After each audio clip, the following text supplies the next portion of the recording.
থেকে আমাদের এখানে যে 18 জন বন্দী টোটাল 94 জনকেই গ্রেফতার করা হয়েছে আমরা জানতে পারলাম, এবং আগামীকাল তাদেরকে কোর্টে পাঠানো হবে।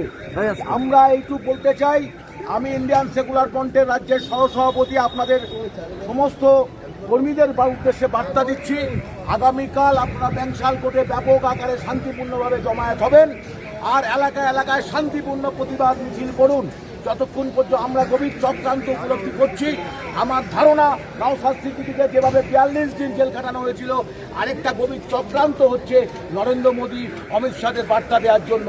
সেই জন্য আজকে এখান থেকে আপনারা ফিরে যাবেন, যার যার এলাকায় নেতৃত্বরা শান্তিপূর্ণ প্রতিবাদ মিছিল, মুক্তির দাবিতে, আমাদের কর্মীদের মুক্তির দাবিতে আপনারা শান্তিপূর্ণ মিছিল করবেন পাড়ায় পাড়ায়। আর যাদের সম্ভব কালকে 10টার মধ্যে ব্যাংশাল করে উপস্থিত হবেন। আমাদের লড়াই জারি থাকবে যতক্ষণ পর্যন্ত নওশাদ সিদ্দিকী সহ আমাদের সাথীরা জেল থেকে ছাড়া না পাচ্ছে, আমাদের লড়াই জারি থাকবে। ইনকলাব জিন্দাবাদ।